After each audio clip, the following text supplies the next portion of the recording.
What happened to this young Marine? Now, just to re-advise you, on May 5th, 26-year-old Marine veteran survived 2 tours in Iraq, father of 2, was killed in a SWAT team raid on Tucson. The reason he was raided was over this bullshit about drugs.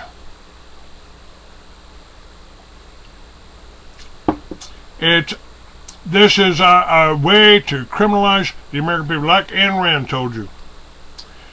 The government has no control over honest citizens. Now, folks, maybe what I'm telling you, you have a hard time believing. You don't want to believe it. Well, I can understand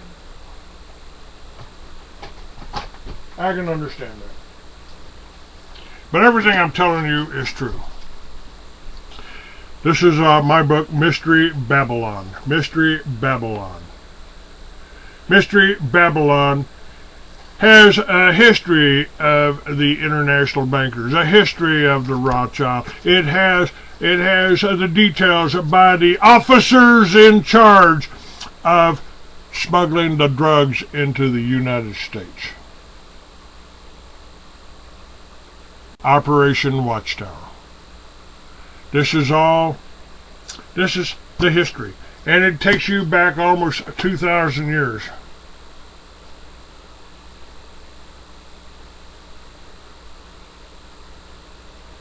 Takes you back almost 2,000 years to where they predicted the mark of the beast, where they predicted the world empire, predicted the 8th beast. Even predicted that mass of control that you call the television. This is nothing but... This is the propaganda. This is the mind control. This is what's happening to you. And so when 60 Minutes comes on and tells you, ooh, sovereign citizens, oh, they're dangerous. They're dangerous. They want freedom. They want liberty. They want...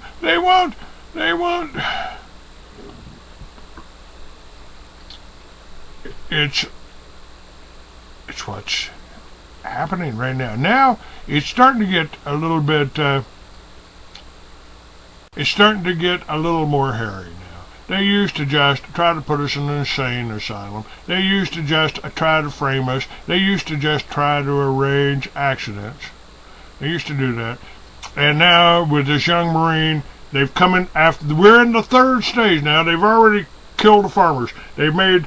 And they made you into criminals. You're smoking a joint, man, you know, you're a criminal. You're a criminal. The drug war was a war on American people. In my film, True Face of FEMA, I filmed the first Homeland Security meeting, and Colonel John Brinkerhoff told us we're in for a long war. It may be longer than the Cold War. The Cold War was competing, putting the American people against the Russian people. They're our brothers. They're the same race. They were the same religion. They were Christians. They killed 60 million of them. 60 million. That's a little bit more than 6 million, isn't it? And it was Jews that did it. Marx, Lenin, financed by Jacob Schiff out of New York. They put country against country. They arm them both. We're going to supply. Who made money off of supplying Russia and the United States with nuclear weapons?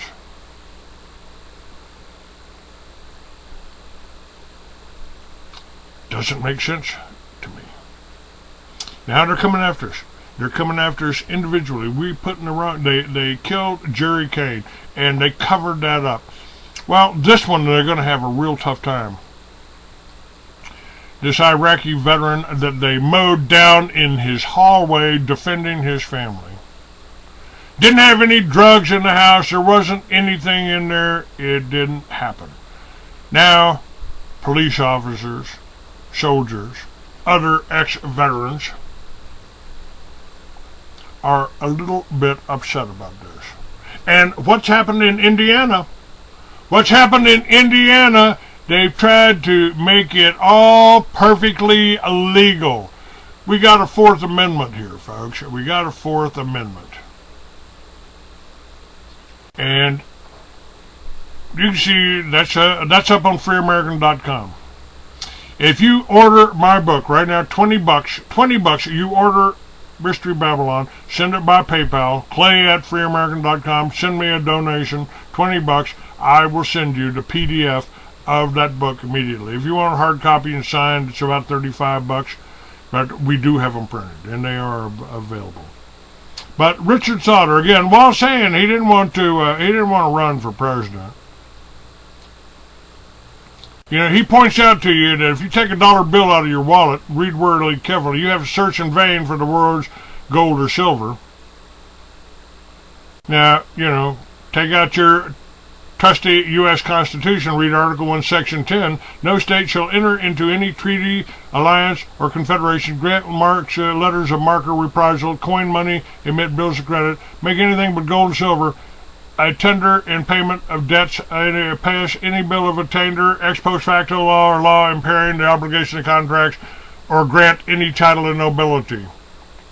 Now, folks, they have pretty much ripped that out with the banks. With the banksters running things, they've ripped that out. But it's a lot more detailed than it. Because these banks and these corporations, they're funding the police departments. The police departments are revenue generators. And they want to put you in prison, in jail, in a work camp for having a little bit of pot, a little bit of coke, a little bit of heroin, a little bit of something, methamphetamine, that they're making, that they're bringing in.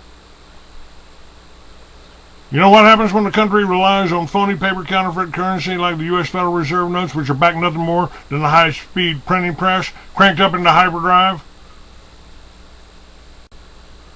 And that's what forms the bedrock of our national economy right now. It's about to come all crashing down. Now, he says if he was president, his first official act would be to immediately resume issuing constitutional dollars, just as Kennedy tried to do. I got one in my wallet. He issued constitutional dollars backed by silver or gold to reinstate the gold and silver coin as lawful currency. Kennedy tried to do it. If this guy tried it, if Richard Sauter tried it and actually ran it, they would kill him too. But we do need, and he says, I would appoint Congressman Ron Paul of Texas and work closely with Catherine Austin Fitts to oversee the orderly and expeditious dismantling of the Federal Reserve systems and issuing of a sound constitutional currency. Now, he also talks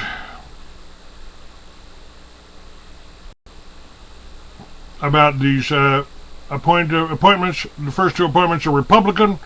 They are not from the neocon wing of the party. This is crucial. He talks about there's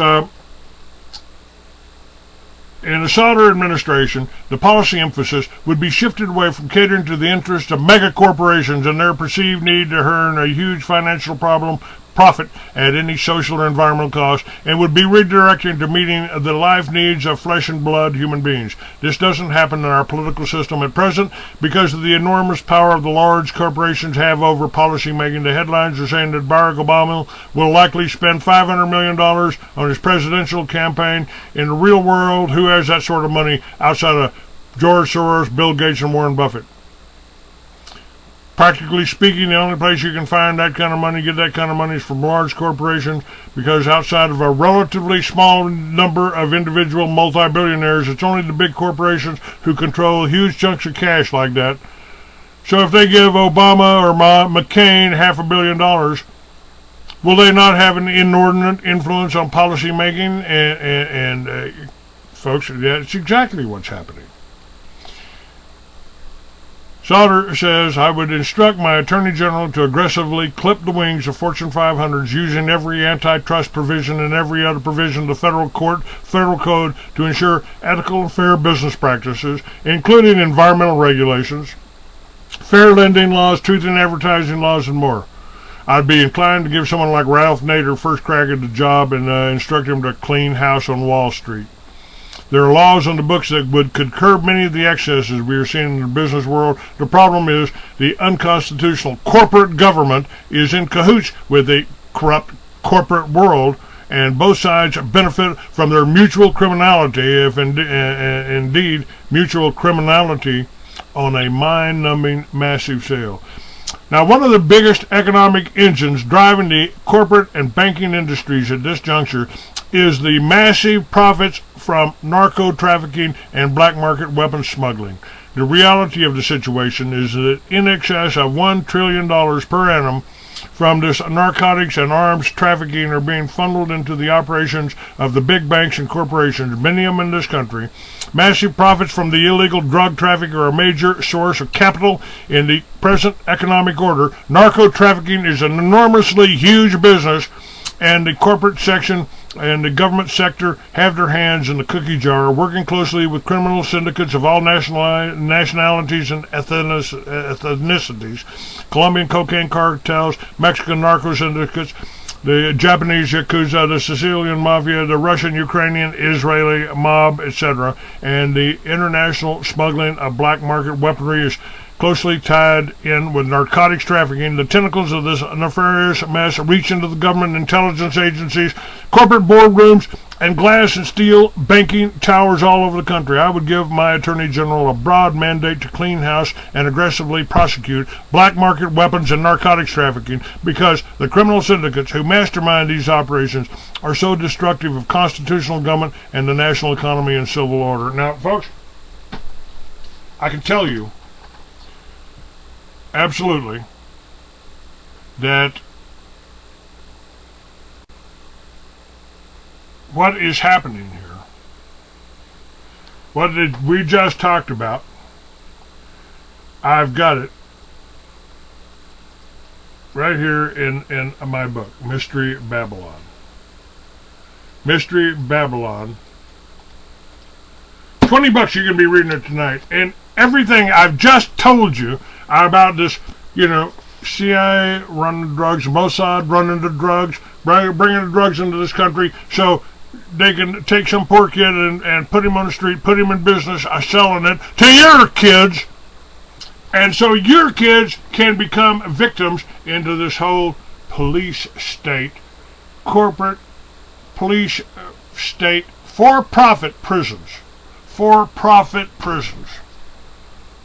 Jesus Christ, why don't you understand that? Oh, you're smoking a joint? You're smoking a joint? Oh, well.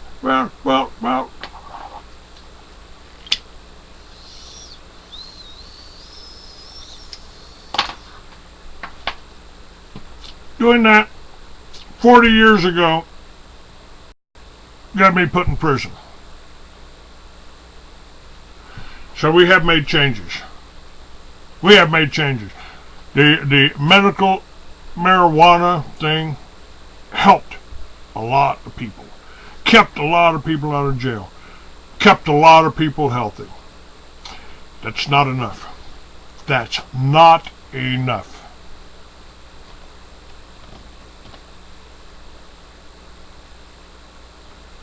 And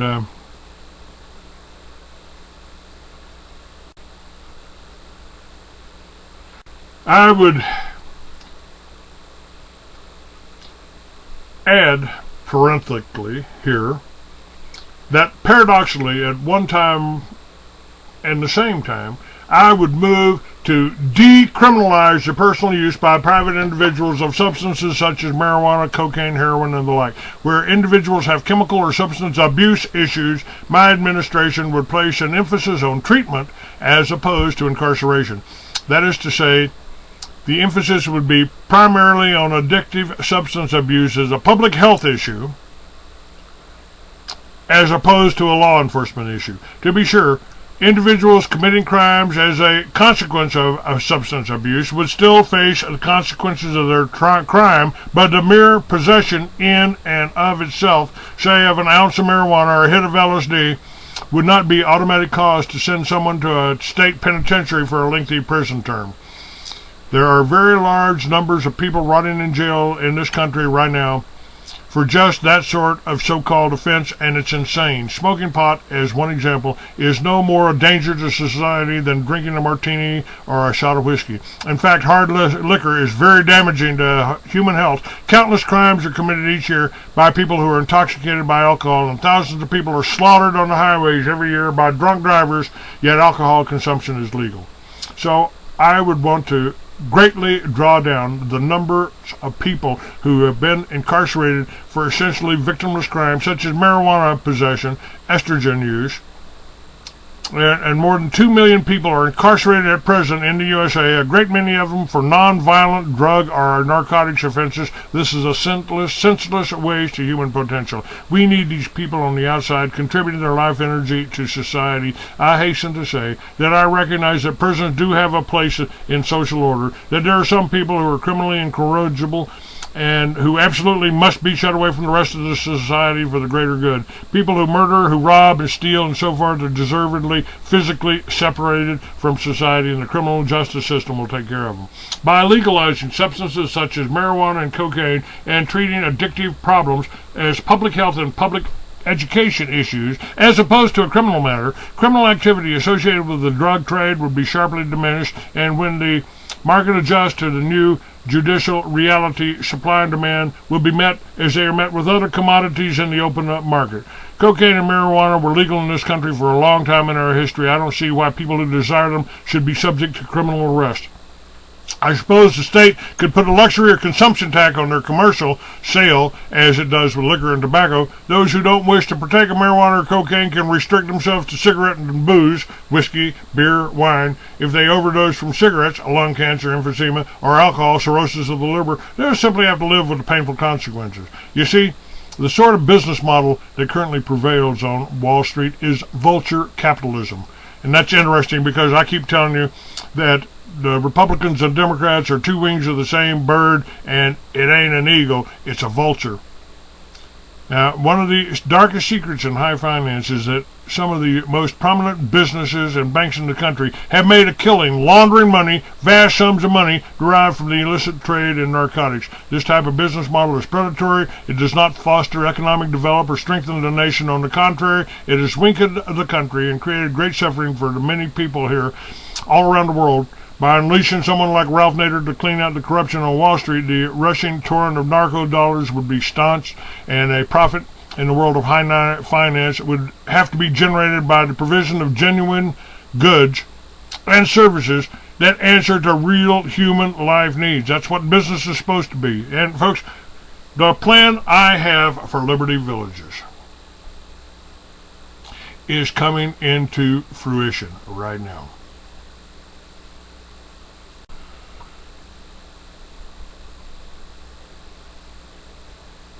It's coming into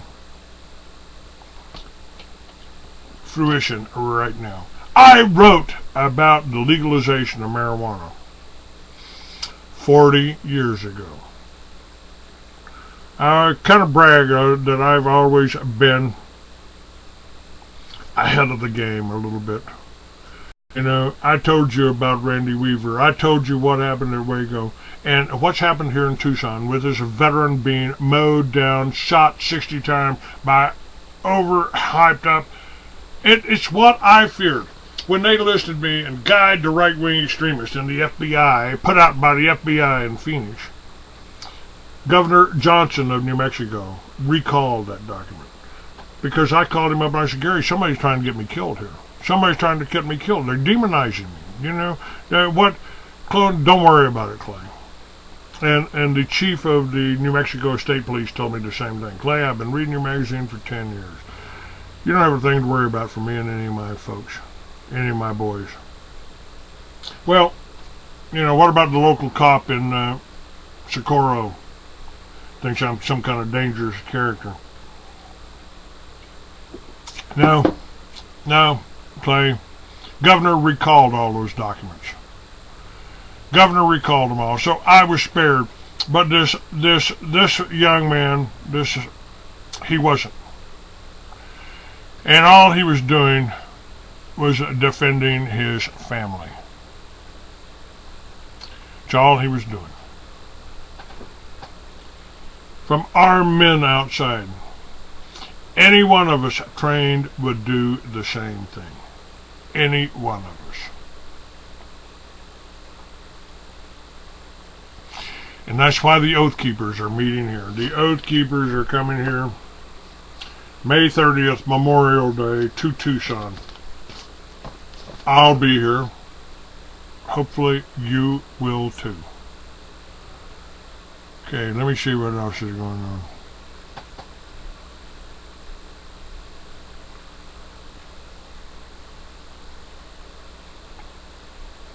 Okay, just checking out here. Excuse me, folks, while I hop around here.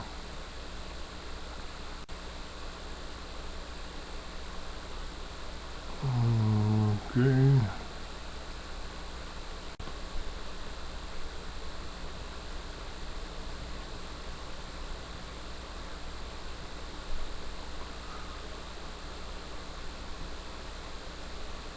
Just checking out the chat rooms here, folks. Well, I'm glad to see that all my friends in Canada got the day off.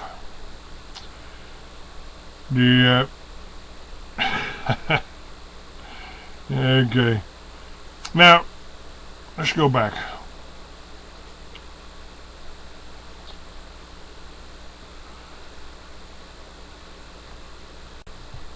A great Richard Sauter says, a great international crisis is presently descending on the earth as a direct consequence of this deeply flawed business and economic model, which has as its prime directive the predatory accumulation of astronomical amounts of capital in a very few hands without regard to wider human and environmental concerns. So we see about 1/3 of the human race is barely eking out an inhumane subsistence on just $2 or $3 a day or less. A couple of billion people are suffering miserable like that on a planet that has so much natural abundance. The Sauter administration would act creatively and proactively to turn the economic tide away from centuries of deprivation, slavery, and deadness and hopelessness to better the living conditions of the great masses of humankind, billions of them still suffering unimaginably as we head into the 21st century. Epidemic warfare is one of the single greatest factors in standing in the way of the full flowering of the human species potential all around this planet in all its manifestations. War, waste, material resources, fouls the environment, slaughters millions of people, creates enormous anxiety and suffering, contributes to international chaos, and creates a species-wide spiritual malaise that redounds to the detriment of the entire planetary order. Accordingly, one of my first acts as a commander-in-chief of the military would be to unilaterally pull the plug on the insane, counterproductive imperial wars of conquest in Iraq and Afghanistan. The U.S. unilaterally started those wars. The Pentagon unilaterally invaded two sovereign nations that had nothing to do with the United States, the government, or the people of this country. I would issue a direct command to the Joint Chiefs of Staff and Secretary of Defense to begin pulling out of both theaters, to begin drawing down the troops, and leave, period, into discussion. Would that leave Iraq and Afghanistan in the fragmented turmoil and the mercy of warlords and rival armed faction? Yes, it would. But realistic, that's the case now, with the Taliban resurging in Afghanistan and the anarchic equilibrium in Iraq, where the Pentagon forces withdraw to their bases at sundown and cannot even totally control the streets of Baghdad after years of fighting. And folks, that's what they're planning for here. This is what I keep trying to tell. That's what they're planning for here. Now, we do have an answer. We do have an answer. Now, what the murder of Jerry and Joe Kane and the media spin on that, that's an important part of this thought train. the attack on this Marine. He might have had drugs in there. He might have had drugs. We were raiding 3 or 4 houses in that block because somebody might have had drugs in there. So they don't care who they kill. That's your Fourth Amendment out the window, folks. And in Indiana, they are trying to tell you, the judges say, you don't have the right to resist. You do not have the right to resist. And obviously, this young Marine didn't have the right to resist, didn't have the right to stand up with his rifle and protect his home. He was in accordance. That's right. And so's corn, but hell, you can make alcohol out of it. So we had to make that illegal for a while. We had to make that illegal. Folks, I'm Clay Douglas. I've been doing this for years. I told you about Randy Weaver. I told you about what happened to Waco. I'm telling you what happened to this Marine, this veteran that was killed, a Marine veteran killed her, 26 years old, killed here on May 5th, shot 60 times in his own home in front of his family. And the Oathkeepers are coming here to Tucson. I would like to be I would like to be a part of that. I need your help. I need your support. Their whole thing, this whole global control, is about controlling the money. They don't want anybody like me to have any money. They want me to have a problem I just had a motorcycle blow up. It blew up. Whether it was accidental or whatever, it lost the stator. Cost me a lot of money to get that fixed. I don't have the money. They've just donated their time and given me help, and I'll pay them whenever I can. I am getting support like that, but I need your support. I need your help. I need some money sent by PayPal. I need you to order this book.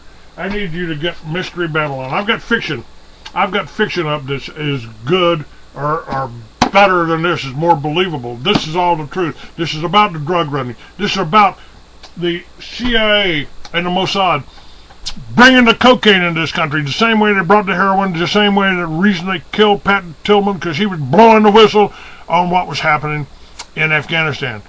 We've got pictures of soldiers guarding the opium poppies.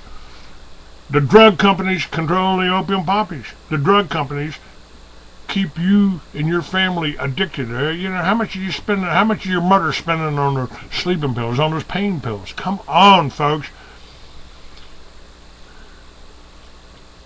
We can change. And the book I wrote 40 years ago that I'm updating now with all the knowledge that I've got, it'll be fiction. It'll be fiction. It'll be written as fiction, but it'll have more truth in it than anything you get in the newspapers today. That's the Lucifer Legends. That's the one I'm working on, and I started working on 40 years ago. With your support, I can continue to do this.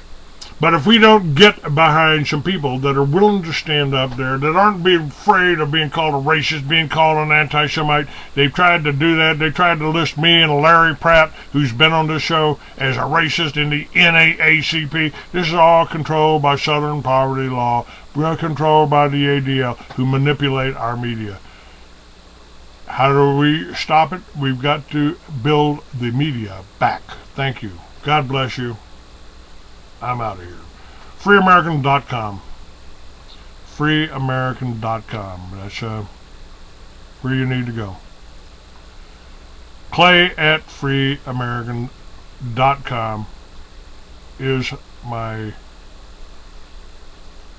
email. You send me a donation, buy a book, order a book, buy through PayPal.